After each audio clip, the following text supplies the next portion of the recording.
میرے حبیب کریم سید عالم صلی اللہ علیہ وسلم نے فرمایا، اللہ کریم نے بندے کو، مخلوق کو پیدا کرنے سے پہلے جو تحریر سب سے پہلے لکھی تھی نا، اللہ نے اپنے پاس جو جملے سب سے پہلے لکھے تھے بندے بنانے سے بھی پہلے، وہ فکر یہ تھے کہ ان رحمتی سبقت اعلی غضبی، رب کریم نے لکھا تھا بے شک میری رحمت زیادہ ہے، میرا غضب زیادہ نہیں ہے۔ اس نے لکھا تھا کہ میری رحمت ہمیشہ میرے غضب پر غالب رہے گی، غلبہ رحمت کا ہے۔ سنیں بڑی پیاری حدیث، بڑی خوبصورت حدیث، کنز المال میں دیگر کتب احادیث میں ہے۔ حضرت ابو ہریرہ رضی اللہ تعالیٰ عنہ فرماتے ایک بابا جی نبی پاک کی بارگاہ میں آئے، اور جب وہ واپس جانے لگے تو میں نے عمر پوچھی تو عمر تھی 96 سال۔ کہتے ہیں بزرگ جب آئے نا تو یہ بھویں جو ہے نا ان کی سفید ہو کے تو یوں آنکھوں پہ آ گئی۔ بڑی چھڑی بابا جی نے پکڑی ہوئی اور دونوں ہاتھ پکڑ کے نا چھڑی کے اوپر جھکے ہوئے ہیں ایک جانب، قربان جاؤں۔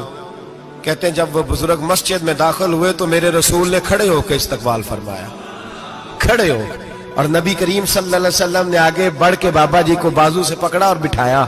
حضور بیٹھ گئے، کہا بزرگوں کیسے آئے ہو؟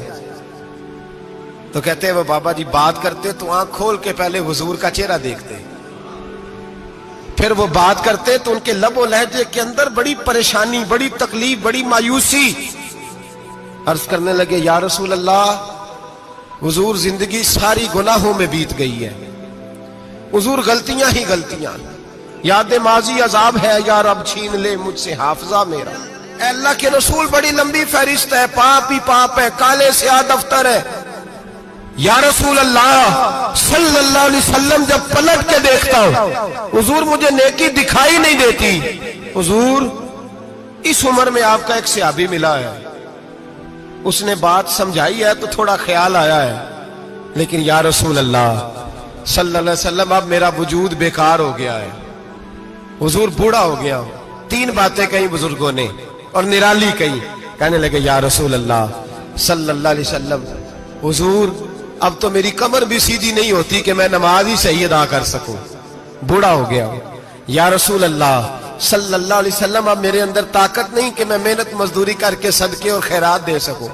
یا رسول اللہ صلی اللہ علیہ وسلم اب میں تلوار لے کے جہاد بھی نہیں کر سکتا، حضور نہ میں لمبی نمازیں پڑھ سکتا ہوں، آقا نہ میں صدقات و خیرات دے سکتا ہوں، محبوبہ نہ میں دین کے لیے کوئی جہاد کر سکتا ہوں، بیکار وجود ہے، بیکار بیکار وجود کو تو گھر والے برداشت نہیں کرتے، بچے دعا کرتے ہیں یا اللہ ابا جی کو پردہ دے دے، اماں کو پردہ دے دے، بیکار ہو گیا ہوں، اور آج آیا ہوں تو مجھ بیکار کو میرا رب قبول کر لے گا؟ آج کلمہ پڑھوں تو بیکار ہوں، کسی کام کا نہیں، نہ نماز نہ صدقات نہ جہاد، قبول کر لے گا؟ حضرت ابو ہریرہ فرماتے ہیں جیسے برسات میں بارش کی جھڑی لگتی ہے، یوں مصطفیٰ کی آنکھوں سے جھڑی لگ گئی، حضور کھل کے روئے، کھل کے۔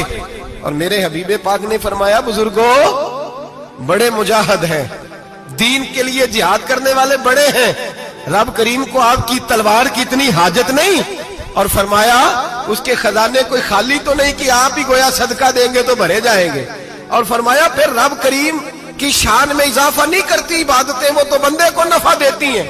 میں بزرگوں نہ آپ جہاد کریں، نہ آپ صدقات دیں، لا لمبی نمازیں پڑھیں، آپ صدق دل سے آ جائیں، اللہ کے رسول کا وعدہ ہے رب آپ کو بغیر حساب کتاب جنت عطا فرما دے گا۔ آنا تو شرط ہے کہ نہیں؟